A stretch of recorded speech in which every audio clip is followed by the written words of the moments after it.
My name's Claire Mitchell. I'm 38 now, and I'm from the east coast of Australia. But this story takes place about 15 years ago, back when I was in my early 20s, working as a part-time nurse. And helping my best friend navigate life with 5 kids and more bills than anyone deserves. Hey everyone, before we get into today's story, make sure you hit that subscribe button and ring the bell. Because trust me, this one's worth hearing till the end. It's about loyalty, greed, and one of the proudest moments of my life, a moment where karma got a little help from me. My best friend, Emily, was one of those people who could make sunshine out of dust. She and her husband, Tom, had 5 kids, all under 10, and they were doing their best to stay afloat in one of the most expensive cities in the country. Rent was brutal, groceries were ridiculous, and daycare? Forget it. Still, they managed. Somehow, they always managed. They were renting this old 4-bedroom house on a quiet street. Quiet, if you ignored the sound of the plumbing moaning like an old man and drains that smelled like something crawled in and died. The place was far from glamorous cracked tiles, peeling wallpaper, and a kitchen that could make Gordon Ramsay cry. But it was home, and more importantly, it was all they could afford. The rent was $400 a week back then, which was pretty steep for a rundown place like that. But here's where luck had smiled on them. The house belonged to an old woman named Mrs. Hartley, a kind soul who was worth more than half the city combined, but lived like she was just another neighbor. Mrs. Hartley adored Emily's family. She'd often stop by with flowers or toys for the kids, and she treated them like her own. And in return, they treated her with respect, fixing things around the house, mowing her lawn when she couldn't manage her own property anymore. One afternoon, over tea, Mrs. Hartley told Emily something that changed everything. She said, "When you're ready, love, I'll sell you this house. Same price it's worth now. You've made it a home, and it should stay yours." That single sentence lit a fire under my friend. From that day forward, Emily and Tom started saving every cent they could. They cut corners, took extra shifts, and went without holidays, dinners out, and even new clothes for years. Mrs. Hartley froze their rent for 5 years straight, just to help them out. 5 years later, they finally had enough for a deposit. I remember the day they told me Emily was glowing. We opened a cheap bottle of champagne and toasted to their new beginning. But life has a cruel way of twisting things. Just 2 days later, Mrs. Hartley passed away. No will signed about the sale. No contract. Just a kind promise between friends, one that now meant nothing. Emily was heartbroken. Not just because of the house, she genuinely loved that old woman. But the dream of owning their home vanished overnight.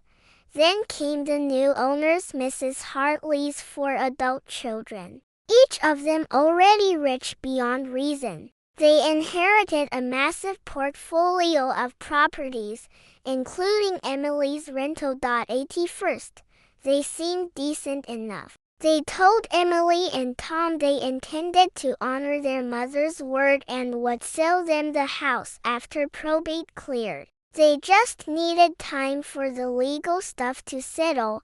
Emily was relieved. Hope returned. They even started preparing the house, stripping old wallpaper, painting the kids' rooms, planning renovations. It was supposed to be the next chapter of their lives.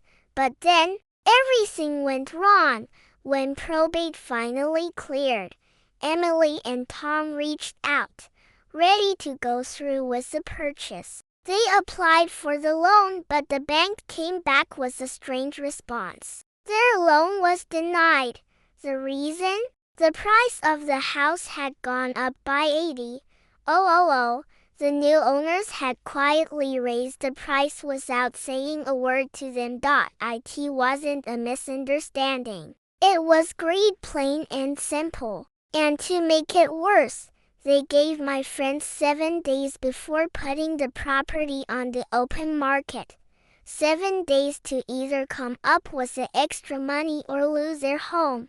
Emily was devastated. They'd spent 5 years saving, trusting that woman's promise, and these people, who already had more money than they could ever spend, were about to destroy a family for less than 20 grand each. It was cruel, and I remember sitting at their kitchen table that night, listening to Emily cry quietly while Tom just stared at the wall. I felt something burning inside me, a kind of rage that starts slow but turns white hot the longer you think about it. Those people didn't just break a promise, they spat on it. They thought they could make a bit of extra money and move on, but I wasn't going to let that happen. So while my friends scrambled to find a way to extend their loan or find another lender, I started plotting. I didn't have much money, but I had something better: creativity and a few very loyal friends. If those greedy heirs wanted to sell the house to someone else, fine. But we were going to make sure no one wanted to buy it. Part 2 Operation No Buyer Left Standing. Now, before I go on, let me make one thing clear. I'm not the kind of person who usually gets involved in other people's property drama. But this wasn't just some rental issue. This was about principle. Those kids, and I say kids, even though they were all well into their 40s, had taken a good woman's promise and twisted it into a cash grab. They knew exactly what they were doing, and they didn't care who they hurt along the way. I couldn't stand by and watch. So I started doing my homework. I spent hours online, reading about real estate, what makes a property sell, what turns buyers off, what little things make people hesitate. The deeper I went, the more a mischievous plan began to take shape. If they wanted to play dirty, then I'd play smarter. The goal was simple: make the house as undesirable as possible without making my friends look like bad tenants. First, the clutter trick. People love open, spacious rooms. They want to walk in and imagine their life unfolding in that space. So, we did the opposite. We moved all the furniture in from the walls, brought in extra chairs, and borrowed every knick-knack we could find from family and friends. Shelves were packed, corners were filled, and every wall had something on it. I even loaned Emily a box of my partner's motorcycle memorabilia: flags, helmets, posters, everything. We hung them up across the living room. It looked like a biker's den had collided with a second-hand store.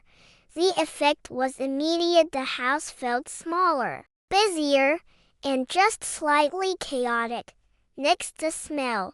This was a secret weapon. When you're selling a house, they tell you to bake cookies or brew coffee to make the place smell inviting. So we did the opposite of inviting. The night before the open house, Emily boiled a whole head of cabbage on the stove for 2 hours until the smell was baked into the wallpaper. Then, for good measure, we poured ammonia near the front and back doors, just enough to make it smell like every neighborhood cat had decided to use the place as their personal litter box. And because I'm nothing if not thorough, we cracked 24 rotten eggs down the drains. That's right, 24 sulfur bombs marinating in the pipes. ready to unleash their full glory by morning. By the time we were done, the house smelled like the ghost of a sewer had moved in permanently. Then came the neighborhood illusion. If you've ever been to a property viewing, you know people care as much about the area as they do about the house. A nice, quiet street can sell an ugly home, but a rough, noisy one, not so much. So we made sure the street didn't seem quite so peaceful. The neighbor across the road, a lovely old man named Greg, let us dump a moldy old couch on his front lawn for the weekend. We even sprinkled some birdseed on it so pigeons would hang around. It looked like something straight out of a bad suburb. Then I called in some favors. See, my boyfriend at the time was part of a motorcycle club, not a gang. Just a bunch of loud, harmless guys who loved engines and beer. I told them we were hosting a barbecue fundraiser for Emily's kids, and asked them to drop by on their bikes around the same time as the open house. They were more than happy to help. So, come Saturday morning, the street was buzzing. Literally, engines revving, laughter echoing, grills sizzling in the air. Thick was the smell of burnt sausages and cheap beer. To make things even better, the neighbor next door agreed to set up a big BBQ in their front yard. We offered free food and $2 beers to anyone who showed up. Within half an hour, there was a small crowd, mostly big guys in leather jackets, tattoos, and boots. They looked intimidating, but they were absolute teddy bears. Still, to a stranger pulling up for an open house viewing, it probably looked like the start of a neighborhood brawl. We even had friends do laps around the block in their loudest, crappiest cars. The kind that rattled windows and coughed out exhaust clouds big enough to hide behind from the outside. The whole street looked like a chaotic carnival. Now, here's the fun part. When the real estate agent showed up, she took one look around and I swear, she went pale. She tried her best to keep her smile on, but even she knew this wasn't going to be easy. By noon, the first potential buyers started arriving. Most of them didn't even make it through the door. Some got out of their cars, took one look at the street, the bikers, the smell, the noise, and just drove off.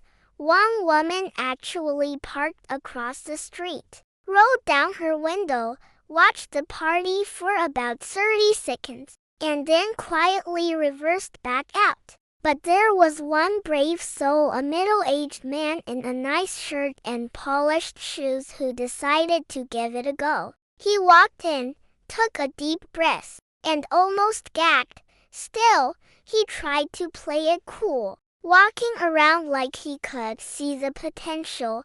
As he was leaving, he struck up a conversation with one of the guys outside, one of our biker friends. He asked if the neighbors were often this active, without missing a beat. Our friend said, "Oh yeah, mate. Every couple of weeks. Last weekend was an after-party morning that one was 3 doors up." Then he threw in, almost casually, "You'll wanna watch the drains though. Always backing up, mate. Bloody tree roots, I reckon." The guy nodded, mumbled something about checking with his wife, and practically ran to his car. And that was that.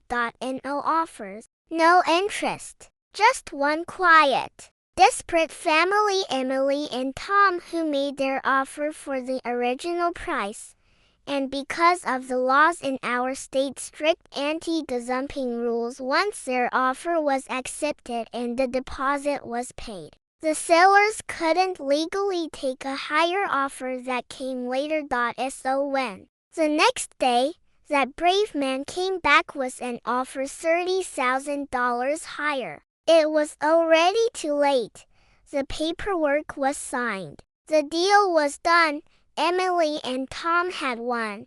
And I wish you could have seen the look on their faces when the agent told them the house was officially theirs. Part 3. Justice smells like rotten eggs. When Emily called me that night, I could hear the disbelief in her voice. They accepted it, she whispered. They actually accepted it. We signed the papers. It's ours. For a moment, I didn't say anything. I just sat there, smiling into the dark. Because after all the chaos, the worry, the endless planning, it had worked. The system hadn't saved them. The law hadn't saved them. We did. And that, to me, was justice. See, sometimes karma doesn't need to wait for a cosmic balance. Sometimes it just needs a little human creativity, a few good friends with a shared sense of right and wrong, and maybe a cabbage or two. When the paperwork was finalized, the new owners, those greedy children, found out about the other offer, $30,000 higher, but there was nothing they could do. The sale was locked. And the house was officially off the market. They'd spent weeks scheming for extra profit, and now they were stuck with the deal their mother had promised, the one she would have wanted. The irony was delicious. Emily and Tom moved forward with the sale, and within a few months, they'd fixed up the house properly. Fresh paint, new cabinets, even a vegetable garden out back. Every time I visited, I couldn't help but think of how different it looked. The smell was gone, of course. The chaos too. But what stayed was something far more important: peace. The kids had their own rooms. There was laughter again. Emily finally slept without that knot in her stomach. It was their home, and no one could take it away now. A few months later, I ran into one of the agents who'd handled the sale. She told me how furious the sellers had been when they realized what happened. They'd even accused Emily of sabotage. The agent just smiled and told them, "You can't prove intent." And the buyers were model tenants. Maybe the market just wasn't right that week. I almost laughed myself sick when I heard that. Because she was right, there was no proof. We hadn't broken a single law. And no damage, no false statements, no threats, just strategy. And the funny thing, that was 15 years ago. To this day, every time I visit Emily, we still laugh about it. She'll point to the kitchen drain and say, "Remember when you poured rotten eggs down there?" And I'll grin, "Remember when you boiled cabbage for 2 hours straight?" It's our inside joke, the smell of victory. Looking back, I think what made me proud wasn't just that we outsmarted greedy people. It was that we stood up for someone who deserved better. And we did it without losing ourselves. It's easy to let bitterness take over when people betray your trust or exploit kindness. But revenge, when it's done right, when it's driven by fairness, not cruelty, it can be a beautiful thing. It's not about ruining someone's life. It's about reminding them that decency still counts, that greed doesn't always win, and that sometimes the universe uses people like us to even the score. And maybe that's what this whole story really is, a reminder that no matter how small you feel, you can always make a difference. Even if it's with cabbage water and a couple of rotten eggs. If you're still listening, thank you for sticking with me through this one. It's a story I'll never forget, not because of what we did, but because it proved that loyalty, kindness, and a little creativity can change everything. And if you ever find yourself up against people who think they can take advantage of you, remember this: you don't have to fight dirty to win. You just have to fight smart. So, if you enjoyed this story and if you believe karma sometimes just needs a helping hand, make sure to hit that subscribe button. Give this video a like and share it with someone who could use a good laugh, or maybe a little inspiration for their own revenge story. Until next time, stay kind, stay clever, and don't let the greedy ones win.